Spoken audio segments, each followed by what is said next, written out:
Hello and welcome back to FATBOSS TV. Today we're back from more testing from Antorus the Burning Throne, and today we're looking at Portal Keeper Hasabel from the 7.3 PTR. So this boss is placed 4th within the instance and takes place in a room surrounded by 3 platforms which can be accessed by coloured portals that lie directly underneath them. The idea is that throughout the fight you'll need to send up groups of players to go and fight mini-bosses that spawn on top of these platforms, while some players stay behind to deal with Hasabel.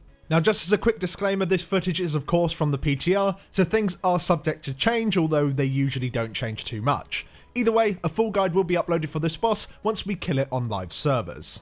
Now, before we talk about each of the platforms, we do need to talk about the boss herself. So for tanks to deal with is Reality Tear. This is a 30-second dot that explodes when it expires, dealing around 500k damage per stack of the debuff. You want to keep this debuff as low as possible by taunting off each other around 3 stacks. This will minimise both the damage that the tank takes, but more importantly the damage that the raid takes. Now, one of her more impactful abilities is Collapsing World. She'll spawn a gigantic shadow circle underneath herself, and after a couple of seconds it'll explode, dealing a burst of damage to the entire raid, and even more damage, probably one-shotting that player if they're within the circle.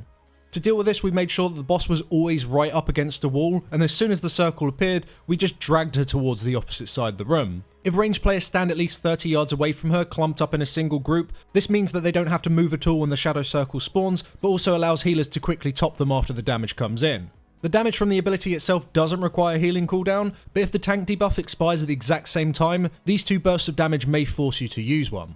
Now, keeping the boss up against the wall also helps when imps spawn, when the boss summons them through a transport portal. This portal will always spawn near Hasabel, it will spit out some imps, and then it will simply despawn. By having her right up against the wall, it actually encourages the imps to be far more stacked up. Now, these imps don't need to be tanked, as all they'll do is just spam cast Fiery Detonation. This long cast deals a huge burst of damage to everyone in the raid and leaves a debuff which increases the damage you take from subsequent explosions for 6 seconds. There is already a lot of raid damage, and if one of these goes off at the exact same time as a tank debuff expiring or damage from the Collapsing World circle, it's very likely that at least one player is going to die. Now, these ads can be interrupted in lots of ways, including just normal interrupts, stuns, knockback grips, hard CC like traps and banishes. That being said, they don't actually have a lot of health, so if you have a good amount of cleave and AoE damage, these imps are pretty much irrelevant. The last ability that she has in her toolkit is Fel Storm Barrage. This creates 3 lines across the room, one after another. After a couple of seconds, they'll simply explode, dealing a huge burst of damage and knocking back anyone that stands within them. All you need to do is just simply move from them. If you do get caught, it's not the end of the world. The damage isn't necessarily going to one-shot you. However, if you're knocked off the platform, you will instantly die. So let's move on and let's talk about the portals. Now, although all 3 of these portals are active and you can use them to go up onto the platforms from the very beginning of the fight, there isn't really any need to. You only want to use these portals to send up a group of players when a mini-boss spawns. Now, the first platform to get a mini-boss is the fire one, and this happens when the boss reaches 90% health. Immediately, the portal will start dealing ticking damage to the raid, and this progressively gets higher until the mini-boss has been killed. So you need to finish this guy off as soon as possible. However, you need to keep 1 tank, most of the healers, and a few DPS behind to deal with the main boss. This is because if Portal Keeper is by herself on the platform, she'll start dealing a ton of damage to the raid and buffing herself, and it will just pretty much wipe you. The reason that we left some of the DPS behind is that you'll still need to deal with the imps, so we left our best cleave DPS downstairs. We try and have the tank swap just before going up, so the stacks on the downstairs tank can remain low, because you might be upstairs for a little while, and if the tank already has high stacks, you might go really high, and when it eventually times out, you'll probably one-shot the raid. Now, we never bothered sending more than 1 healer upstairs on this fire platform, as it's only really the tank who's taking any damage upstairs, and the ticking damage from the portal doesn't actually hurt people on the platform. So after having all assigned players run into the portal, we have the tank engage the mini-boss, which for the fire portal is Volcanar. Now, he has 2 casts to interrupt. Flame of Zoroth will do a pulse of damage and leave a dot on nearby players, and Unstable Portal will deal a ton of damage to everyone and buff the boss by a ton. Interrupting both of these, especially the Unstable Portal, is super important. This isn't particularly difficult as you already have a ton of DPS upstairs killing off the mini-boss. On top of this, there will also be zones on the ground on this fire platform that you need to move out of, otherwise you'll be knocked up in the air and take a bunch of damage. Now, you may also notice there are these fire orbs at the back of the platform. Do not worry about these just yet, we'll come to these later in the video. For now, just know that you shouldn't really run into them. So apart from that, you just want to nuke him down, and once he's dead, have everyone return to the main platform. From this point on, the portal will no longer be doing ever increasing damage, but instead will just do a flat amount of damage to the raid every 4 seconds. The next mini-boss will spawn when the boss reaches 60% health, and this mini-boss can be accessed via the green portal.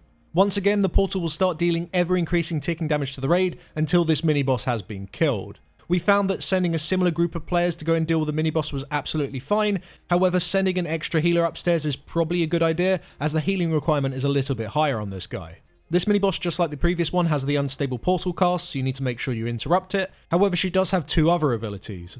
One is Poison Essence. This is a dot on all players on the platform, dealing 10% of their current health each tick. The dot alone will never kill them, as it's always just 10%. However, if everyone's on full health, this is going to be doing a stupid amount of damage, so you kind of want to keep people as low as possible. However, she will also cast Fel Silk Wrap. This is a cast on a random player that deals a burst of damage and then applies a dot that stuns them and encases them in a web. If players are kept on too low health, as soon as this ability hits them, they'll instantly be dead, so you want to keep players around the 2.5 to 3 million health mark. As soon as a player is hit by the web, DPS needs to swap to the web immediately so they can free the player inside it. We found that stacking up directly underneath the mini-boss was the best thing to do up here. Not only was it great for the healers, because of course they can effectively AoE heal people, but also any cleave that's on the boss would also hit the web, so people could be freed almost instantly. And just like the fire platform, you'll also see that there's these green patches. Don't stand in them, they don't do anything at all to help you on heroic. We don't even know why they're here, to be honest. Now, while the group is upstairs dealing with the mini-boss, you'll still need to deal with the boss and the ads downstairs. On top of this, both portals are now doing damage to the raid, with the green portal of course doing ever increasing damage. This can make keeping people alive downstairs pretty taxing at this point, especially with the extra healer gone up on the green platform. We found that this point was the best to start chaining healing cooldowns. On top of this, whenever Hasabel spawns her transport portals to summon the imps, spiders will also come out as well. These spiders can be tanked and will occasionally cast acidic web, which will root somebody for 5 seconds. Being rooted in this fight, of course, is absolutely terrible, as you need to move from the lines that knock you back, as well as the big purple circle. So interrupting these ads is also very, very important. As long as the tank can pick them up when they spawn and keep them underneath the boss, they should die super quick to cleave. And these ads can be CC'd just like the imp, so AoE stuns and silencers help keep the cast under control. Now once Portal Keeper has reached 30% health, the final mini-boss will spawn, and this is on the Shadow platform. Once again, the portal will start dealing ever-increasing ticking damage until this mini-boss has been killed. When you are on the Shadow platform, you are surrounded in darkness, and you cannot target anything, removing your ability to effectively attack or heal. Basically, it's second intermission on KJ. That being said, if you're within 10 yards of the fire orbs from the fire platform, you can see and play just like normal. So if you go onto the fire platform and run into one of these fire orbs, you'll absorb them and gain a 10-second dot. When this dot times out, the fire orb will just reappear nearby. So to get the fire orb from the fire platform to the shadow one, you need to pick it up and run over to the shadow platform to let the debuff time out. As the debuff is only 10 seconds long, you'll likely need to drop it off once on your journey from the fire to shadow. It is also important that you do not remove the debuff by any other means. If you dispel it or immune it off, the fire orb will not reappear. Once it's on the platform, you can stand near it and fight the last mini-boss, which is Lord Elega. Now he has unstable portal like the other two, just make sure it's interrupted, and he'll also deal damage to players within 20 yards, applying a stacking damage taken increase debuff. On top of this, he'll also apply a debuff to healers on the platform called Delusions. This debuff reduces all healing and absorb stun by 100%, whilst also giving you back 2% max mana every second. This debuff lasts for 10 minutes, or until you dispel it. So healers on the platform want to use this to get their mana back, only dispelling it once they need to start healing again. We decided to have the same group of players from the green platform go up onto this platform. We then decided to stack underneath the mini-boss and just nuke him down, until the fire despawned because somebody accidentally soaked it and then immuned it off, removing the orb from the fight. Once the shadow mini-boss spawns, Hasabel will summon hungering stalkers alongside the spiders and imps each time she casts a transport portal. Unfortunately, we don't have any footage of this, but these ads do need to be tanked and interrupted just like the spiders. But that's all we saw of the fight. From what we can gather, after you kill the last mini-boss, you just return to the platform and just nuke down the boss while dealing with all of her new ads. And of course, the raid is going to be taking quite a beating at this point. There's going to be 3 portals, all ticking flat damage on the raid, as well as the tank debuff, as well as the circle. So yeah, you're going to want Bloodlust at this point and just nuke down the boss before the damage gets out of control. And that's pretty much the encounter. So what do we think? Yeah, I think it's a nice fight. Although fighting the boss downstairs can be a little bit repetitive, there is a bunch of AoE damage to heal up, or lots of adds to DPS down, so that kind of keeps you interested. And there is a fair amount of movement, so that keeps you on your toes. So it's not really too bad downstairs. And all the mechanics are pretty punishing. I mean, if you mess up on the lines or the circle, especially later on in the encounter when multiple portals are up, you're pretty much dead. Yeah. So it's kind of surprising to have that many sort of, I guess, death mechanics in a heroic boss, especially this early on. So that's kind of surprising. Going to the DPS, yeah, it's, you know, if you're a cleave DPS, you're an Ellie Shaman or a Boomkin, this fight is just amazing for you. If you've got Death Knight tank or even Death Knight DPS as well, being a melee DPS is crazy good on this fight. Generally, the adds are quite nice and spawn quite close to each other, especially if you've got like a wide arcing cleave. But yeah, if you can grip them underneath, I think one of our tests we had 3 Death Knights and like the adds just, they weren't a thing. They just died all the time. It was amazing. One thing I will say though is that, of course, AoE DPS is king here. You do need single target as well. Yeah. Because the mini bosses upstairs, they do need to die as fast as possible. So, you know, you can bring a mixture of all classes. There's a huge array of classes you can bring to this fight that would be useful. So that's always a positive thing. As for healing, it's pretty much the same boat. There is so much damage coming out. I'm going to guess that it's overtuned. Yeah, I did feel it, especially when you had lots of portals up. Towards the end. Maybe they are encouraging you to do absolutely crazy numbers and like waste all of your mana so you can go on that third platform and get the mana back. But that platform feels like it comes far too late in the encounter. Yeah, if that was second platform, maybe it would work. Yeah, so what it feels like is just, you know, you're just going to play efficiently the entire time because once you get to 30%, the boss is going to die pretty quick because execute's kicking in and you are probably going to bloodlust at that point as well. So the boss is just going to go zooming down. Yeah. So any mana that you're going to get back is kind of, you know, you might as well just pot and you just deal with it. Talking about the platforms themselves though, going up onto each of the platforms and dealing with the mini bosses is pretty fun, but if you actually look at their mechanics, especially from a DPS point of view, most of the time it's just stack up under the boss and nuke them.